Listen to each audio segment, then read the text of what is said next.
ಇನ್ನು ಡಿ.ಕೆ. ಸುರೇಶ್ ಅವರ ಧ್ವನಿಯಲ್ಲಿ ಮಾತನಾಡಿದಂತಹ ಧರ್ಮೇಂದ್ರಗೆ ಈಗ ಧರ್ಮ ಸಂಕಷ್ಟ ಶುರುವಾಗಿದೆ. ಕಮಿಷನರ್ಗೆ ದೂರು ಕೊಡೋದಕ್ಕೆ ಅಂತ ಡಿ.ಕೆ. ಸುರೇಶ್ ಅವರು ಮುಂದಾಗ್ತಾ ಇದ್ದಾರೆ.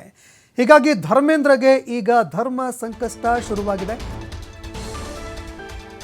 ಡಿ.ಕೆ. ಸುರೇಶ್ ಅವರ ಧ್ವನಿಯಲ್ಲಿ ಮಾತನಾಡಿದ್ರು ಅನ್ನುವಂತಹ ಗಂಭೀರ ಆರೋಪ ಕೇಳಿಬಂದಿತ್ತು. ಇದಕ್ಕೆ ಸಂಬಂಧಪಟ್ಟಂತೆ ಇದೀಗ ಧರ್ಮೇಂದ್ರಗೆ ಧರ್ಮ ಸಂಕಷ್ಟ ಶುರುವಾಗಿದೆ. ಇದಕ್ಕೆ ಸಂಬಂಧಪಟ್ಟಂತೆ ಕಮಿಷನರ್ಗೆ ದೂರು ಕೊಡೋದಕ್ಕೆ ಅಂತ ಡಿ.ಕೆ. ಸುರೇಶ್ ಅವರು ಮುಂದಾಗ್ತಾ ಇದ್ದಾರೆ. ಹೀಗಾಗಿ ಕಮಿಷನರ್ಗೆ ದೂರು ಕೊಟ್ಟಿದ್ದೇ ಆದರೆ ಧರ್ಮೇಂದ್ರಗೆ ಸಂಕಷ್ಟ ಶುರುವಾಗುವ ಸಾಧ್ಯತೆ ಇದೆ. ಕಮಿಷನರ್ಗೆ ನಾನು ದೂರು ಕೊಡ್ತೀನಿ ಅಂತ ಡಿ.ಕೆ. ಸುರೇಶ್ ಅವರು ಹೇಳಿಕೆ ಕೊಟ್ಟಿದ್ದಾರೆ. ನನ್ನ ಹೆಸರಿನಲ್ಲಿ ಕರೆ ಮಾಡಿ ಮಾತನಾಡಿರುವಂತಹ ವಿಚಾರಕ್ಕೆ ಸಂಬಂಧಪಟ್ಟಂತೆ ನಾನು ದೂರು ಕೊಡ್ತೀನಿ. ನನ್ನ ಹೆಸರನ್ನು ದುರ್ಬಳಕೆ ಮಾಡಿದಂತಹ ವಿಚಾರಕ್ಕೆ ಸಂಬಂಧಪಟ್ಟಂತೆ ತನಿಖೆಯಾಗಬೇಕು. ಯಾರೇ ನನ್ನ ಹೆಸರನ್ನು ಬಳಕೆ ಮಾಡಿಕೊಂಡಿದ್ರೂ ಕೂಡ ಅದು ಅಪರಾಧ. ನನ್ನ ಹೆಸರನ್ನು ಬಳಕೆ ಮಾಡಿಕೊಂಡು ನನ್ನ ಧ್ವನಿಯಲ್ಲಿ ಮಾತನಾಡಿದ್ದಾರೆ ಅಂತಂದರೆ ಅದು ಅಪರಾಧ. ಹೀಗಾಗಿ ಅನ್ಯಾಯ ಆದವರಿಗೆ ನ್ಯಾಯ ಒದಗಿಸೋದಕ್ಕೆ ನಾನು ಇದಕ್ಕೆ ಸಂಬಂಧಪಟ್ಟಂತೆ ಹೇಳ್ತೇನೆ. ಯಾರು ಅನ್ಯಾಯಕ್ಕೆ ಒಳಗಾಗಿದ್ದಾರೆ ಅವರಿಗೆ ನ್ಯಾಯ ಒದಗಿಸಿಕೊಡಬೇಕು ಅಂತ ಪೊಲೀಸರಿಗೂ ಕೂಡ ಹೇಳ್ತೀನಿ. ನನ್ನ ಹೆಸರನ್ನು ಬಳಕೆ ಮಾಡಿದ್ದಿದ್ರೆ ಅವರ ವಿರುದ್ಧ ಸೂಕ್ತ ಕ್ರಮ ಜರುಗಿಸೋದಕ್ಕೆ ನಾನು ಸೂಚನೆ ಕೊಡ್ತೀನಿ. ಇದಕ್ಕೆ ಸಂಬಂಧಪಟ್ಟಂತೆ ನಾನು ಪ್ರಕರಣ ದಾಖಲು ಮಾಡ್ತೀನಿ ಅಂತ ಬೆಂಗಳೂರಿನಲ್ಲಿ ಮಾಜಿ ಸಂಸದ ಡಿ.ಕೆ. ಸುರೇಶ್ ಹೇಳಿಕೆ ಕೊಟ್ಟಿದ್ದಾರೆ. ಹೀಗಾಗಿ ಡಿ.ಕೆ. ಸುರೇಶ್ ಅವರ ಹೆಸರಿನಲ್ಲಿ ಅವರ ವಾಯ್ಸ್ನಲ್ಲಿ ಮಾತನಾಡಿದ ಧರ್ಮೇಂದ್ರಗೆ ಈಗ ಸಂಕಷ್ಟ ಶುರುವಾಗುವ ಲಕ್ಷಣಗಳು ಗೋಚರಿಸ್ತಾ ಇದೆ. ಬರೀತೇನೆ, ರೆಡಿ ಮಾಡೋಕ್ಕೆ ಹೇಳಿದ್ದೆ, ರೆಡಿ ಮಾಡಿದ್ದಾರೆ.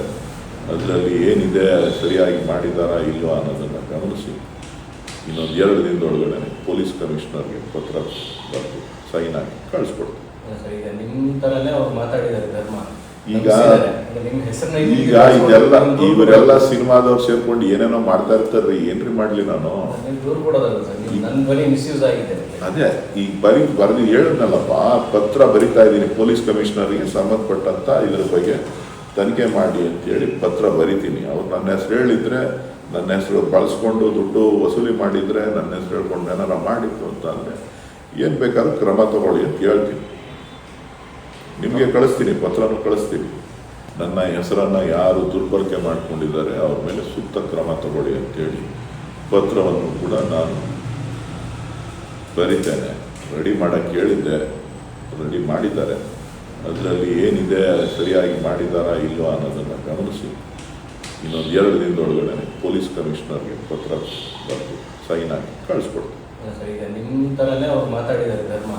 ಈಗ ಇದೆಲ್ಲ ಇವರೆಲ್ಲ ಸಿನಿಮಾದವ್ರು ಸೇರ್ಕೊಂಡು ಏನೇನೋ ಮಾಡ್ತಾ ಇರ್ತಾರ್ರಿ. ಏನ್ರಿ ಮಾಡ್ಲಿ ನಾನು?